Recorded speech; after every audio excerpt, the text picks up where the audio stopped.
Hello everyone, welcome to student UPSC. ये है हम इस सेशन में पढ़ रहे हैं history of Tamil Nadu board class 12 और यहाँ से हम स्टार्ट करेंगे chapter 26 which is about the agriculture and industrial revolutions. तो इस पूरे के पूरे सेशन में, इस पूरे चैप्टर में क्या क्या कंटेंट्स हैं आप पहले वो देख लीजिए। तो पहले हम समझने वाले हैं एग्रीकल्चरल रेवोल्यूशन के बारे में, इंडस्ट्रियल रेवोल्यूशन के बारे में, कॉजेज़ क्या हैं इंडस्ट्रियल रेवोल्यूशन के, साइंटिफिक इन्वेंशंस जैसे कि टेक्सटाइल, मशीनरी, स्टीम इंजन्स, और फिर उसके बाद कुछ और फर्दर डेवलपमेंट जैसे कि development of transport, communication, lighting, iron steel, merits क्या रहे इंडस्ट्रियल रेवोल्यूशन के और डीमेरिट्स क्या रहे इंडस्ट्रियल रेवोल्यूशन के। ये पूरा का पूरा हम ये सारी चीज़ें इस सेशन में डिस्कस करने वाले हैं। इस चैप्टर का ये हो गया कंटेंट्स। इस पार्ट में हम फोकस करेंगे एग्रीकल्चरल रेवोल्यूशन में, इंडस्ट्रियल रेवोल्यूशन स्टार्ट करेंगे, उसके कॉजेज समझेंगे, scientific inventions, textile and steam engines के बारे में समझेंगे। ठीक है, तो स्टार्ट करते हैं एग्रीकल्चरल रेवोल्यूशन से। तो देखिए, एग्रीकल्चरल रेवोल्यूशन का मतलब क्या हो गया, कोई भी एग्रीकल्चर के जो टेक्निक्स हैं या फिर एग्रीकल्चर से रिलेटेड जो मेथड्स हैं उसमें किसी तरह का चेंज होगा। ठीक है, बट जब हम यहाँ पे एक वर्ड ले आए हैं रेवोल्यूशन, है ना, तो अगर चेंज किसी रेवोल्यूशन के थ्रू हो रहा है तो यहाँ पे ये जो चेंज होगा वो रेडिकल होगा, है ना, काफ़ी बड़े इम्पैक्ट देगा। और ये चेंज हमें कब देखने मिला, 17th 18th सेंचुरीज़ में इंक्रीज़ हो रहा था। यहाँ पे एग्रीकल्चरल प्रोडक्टिविटी इंक्रीज़ करने की कोशिश की जा रही थी। और क्यों प्रोडक्टिविटी इंक्रीज़ करनी है, यानी कि किसी भी एक एग्रीकल्चरल लैंड है, इससे हमें सपोज़ पहले 4 यूनिट ग्रेन मिलता था, तो अब हमें इससे एटलीस्ट 8 यूनिट या फिर इंक्रीज़ करना है ये प्रोडक्शन। ठीक है, इंक्रीज़ क्यों करना है, क्योंकि अब बढ़ रही है पॉपुलेशन। ठीक है, अब ये जो लैंड है उस पर पॉपुलेशन का जो वेटेज है वो भी बढ़ रहा है, तो पॉपुलेशन बढ़ने के साथ साथ प्रोडक्टिविटी इंक्रीज़ करनी है। Agricultural revolution preceded the industrial revolution in England. इसके बाद इंडस्ट्रियल रेवोल्यूशन आया। एग्रीकल्चरल रेवोल्यूशन के टाइम पर 4 की चेंजेस हुए। किस चीज़ में, एग्रीकल्चर करने की प्रैक्टिस में। ठीक है, पहला, they were actually enclosure of lands, mechanisation of farming, यानी कि फार्म्स में जो मशीन्स यूज़ किए जा रहे हैं वो, 4 फील्ड क्रॉप रोटेशन, है ना, क्रॉप रोटेशन का जो टेक्निक है वो, selective breeding of domestic animals, है ना। तो अब यहाँ पे ये होगा कि किस डोमेस्टिक एनिमल्स को ब्रीड किया जाए, किसकी ज़रूरत है जो ज़्यादा, है ना, उस तरह से। एग्रीकल्चरल रिवॉल्यूशन के पहले जो एग्रीकल्चर की प्रैक्टिसेस थी वो आपको पूरे यूरोप में मिडिल एजेस में ऑलमोस्ट सेम ही मिलेंगी। ओपन फील्ड सिस्टम चल रहा था and basically it was essentially feudal system. Each farmer engage था कल्टीवेशन में एक कॉमन लैंड में और वो अपने प्रोड्यूस डिवाइड कर देता था।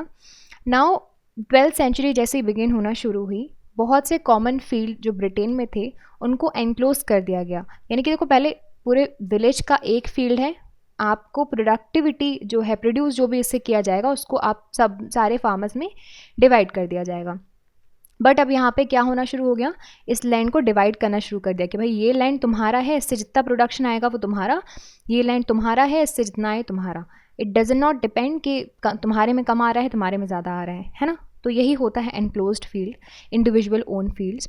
ये जो प्रोसेस है वो धीरे धीरे एक्सेलरेट होता गया 15th-16th सेंचुरीज़ में as sheep farming grow more profitable.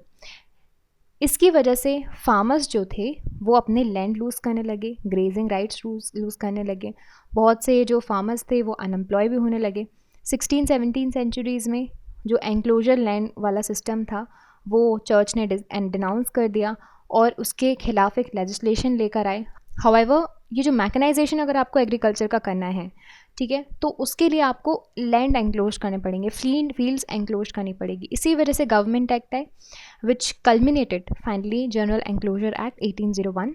Bye the end of 19th century enclosures बहुत से बाय लार्ज कंप्लीट हो चुका था। ग्रेट एक्सपेरिमेंट्स जो है कंडक्ट किए गए फार्मिंग के दौरान। मशीन्स इंट्रोड्यूस की गई for seeding and harvesting. Rotation of crop was introduced by Townshend. Rotation of crop से क्या होने लगा, जो फर्टाइल लैंड थे वो लैंड फर्टाइल होने लगे। बेकवेल ने इंट्रोड्यूस किया था scientific breeding of farm animals, है ना, horse drawn plough, rake, profitable threshers, manure spreaders, multiple plough, dairy appliances, ये सारे जो मेथड्स थे उन्होंने आपके फार्मिंग को रेवोल्यूशनाइज किया। ये सारे चेंजेस थे, इसकी वजह से एग्रीकल्चर में, फूड प्रोडक्शन में आउटपुट ज़्यादा आने लगा। हो गई बात एग्रीकल्चरल रेवोल्यूशन की, अब स्टार्ट करते हैं industrial revolution which is a very large part of your entire system. Now the term industrial revolution वो यूरोपियन स्कॉलर्स ने यूज़ किया, majorly by George Michelet in France and Friedrich Engels in Germany. ये क्यों use किया जाता था? जो भी इंडस्ट्रियल डेवलपमेंट हो रहे थे 1760 से 1820 के बीच में, उनको डिस्क्राइब करने के लिए। इंडस्ट्रियल रेवोल्यूशन के बहुत सारे फार रीचिंग इफ़ेक्ट्स हैं इंग्लैंड में, और हम ये तो कहेंगे इंग्लैंड में नहीं पूरे विश्व में भी। सब्सिक्वेंटली धीरे धीरे ये सारे चेंजेस यूरोपियन कंट्रीज़ यूएसए में होना शुरू हो गए, और उसकी वजह से सोसाइटी और इकोनॉमी इन देशों की चेंज होने लगी, और उसके साथ साथ धीरे धीरे पूरे विश्व की चेंज होने लगी। This phase of industrial development जो इंग्लैंड में हो रहा था वो किससे एसोसिएटेड था? नई नई तकनीकों से, नई मशीनों से, है ना। जो भी नई टेक्निक और नई मशीन्स आ रही थी उससे ये एसोसिएटेड था। इसकी वजह से क्या हुआ? लार्ज स्केल गुड्स प्रोड्यूस होने लगे, है ना। अब पहले क्या लोग हाथों से सामान बनाया करते थे, ठीक है। हैंडीक्राफ्ट्स के क्या होता है ना, लिमिटेशंस होती हैं, एक ह्यूमन बीइंग की लिमिटेशंस होती हैं कि किसी भी चीज़ को करने के लिए हैंडलूम्स की लिमिटेशंस होती हैं। बट अगर मशीन्स को हमने फिक्स कर दिया तो लार्ज स्केल प्रोडक्शन कर सकते हैं। कर सकते हैं कि नहीं कर सकते? यहाँ पे चेंजेस थे कॉटन में, आयरन इंडस्ट्रीज़ में, स्टीम एक नया सोर्स ऑफ पावर निकाला था उन्होंने, और बहुत से wide area of British people they were using, okay. उसकी वजह से ट्रांसपोर्टेशन, जैसे कि स्टीम जैसे ही आया तो उसकी वजह से क्या हुआ ना, ट्रांसपोर्टेशन काफ़ी ज़्यादा अच्छा हो गया, फास्टर हो गया, शिप रेलवे काफ़ी अच्छे से हो गए, स्टीम इंजन बन गया था। इंडस्ट्रियलाइजेशन की वजह से बहुत से लोगों की ज़िंदगियों में prosperity I, but initial stages में वुमेन और चिल्ड्रन की कुछ कंडीशंस ऐसे हो गई थी, पुअर और वर्किंग कंडीशंस बहुत ही बेकार हो चुकी थी। इसकी वजह से प्रोटेस्ट भी हुए थे, गवर्नमेंट को ऐसे लॉज निकालने पड़े थे सो दैट इन लोगों की जो वर्किंग कंडीशंस हैं अच्छी हो पाएँ।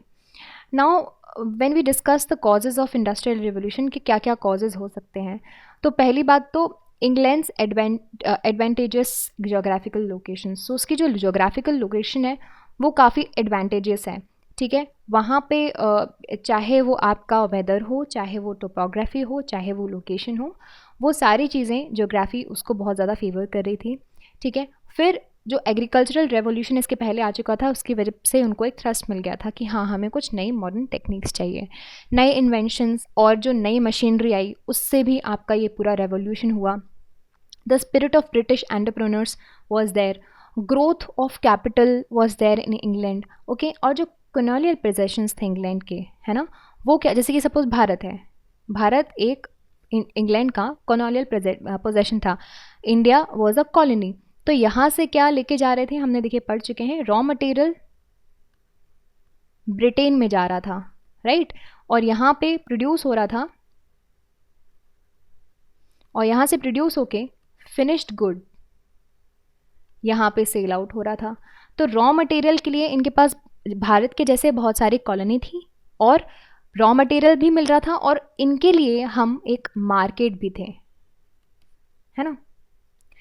अब देखते हैं साइंटिफिक इन्वेंशंस क्या क्या हुए। तो पहली बात तो टेक्सटाइल मशीनरी। प्राइमरी कॉज अगर हम बोलें इंडस्ट्रियल रेवोल्यूशन का था, वो था साइंटिफिक इन्वेंशन। ऑफ कोर्स कुछ भी साइंटिफिक इंक्वायरी, देखिए स्टार्टिंग कहाँ से हुई है आपको समझने की ज़रूरत है। स्टार्टिंग हुई है रेनेसांस से। रेनेसांस के बाद लोगों में साइंटिफिक टेम्पर आया, साइंटिफिक टेम्पर आया तो people have started questioning things, doubting things and inventing things, है ना। तो वही साइंटिफिक इन्वेंशन है। सबसे अर्लीस्ट इनोवेशन अगर आप देखोगे इन्वेंशन देखोगे तो वो है टेक्सटाइल इंडस्ट्रीज़ का। टेक्सटाइल यानी कि जो कपड़े बनाते हैं, है ना। तो जो स्पिनिंग है वो बहुत ही ज़्यादा स्लो प्रोसेस था क्लोथ बनाने के लिए।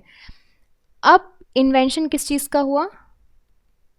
फ्लाइंग शटल का, राइट। ये किया था के ने 1773 में, जिसमें वेविंग और ज़्यादा इम्प्रूव हो गई। 1764 में हरग्रीव्स, इन्होंने स्पिनिंग जेनी जो है वो बनाया। ये जो मशीन थी अब वो 8 थ्रेड को एक साथ जो है स्पिन कर सकती थी इंस्टेड ऑफ 1। आर्क्राइट, उन्होंने और इसी स्पिनिंग जेनी को इम्प्रूव किया 1769 में, एंड कैम्पटन ने उसको और ज़्यादा फर्दर इम्प्रूव किया। 1785 में कार्टरेट ने एक पावर लूम जो है वो इन्वेंट किया। फिर अगर हम व्हाइटनी की बात करते हैं, एक अमेरिकन थे, उन्होंने स्पीड अप कर दी प्रोसेस को, है ना, विद कॉटन जिन। ऑटोमेटिकली इससे क्या होता था, सीड्स जो हैं वो रिमूव होते थे, फाइबर कॉटन का ऑटोमेटिकली आता था। फिर आया बहुत ही अच्छा इन्वेंशन, स्विंग मशीन, ठीक है। आइलियस होय ने 1846 में इसको इन्वेंट किया था। इसकी वजह से क्लोथिंग मटेरियल्स जो है वो काफ़ी लार्ज प्रोडक्शन होने लगा, उसमें एक्सेलरेशन आ गया। और जो मॉडर्न क्लोथिंग इंडस्ट्री है उस पर क्या हुआ, उस पर आप देख सकते हैं पॉसिबल चेंजेस।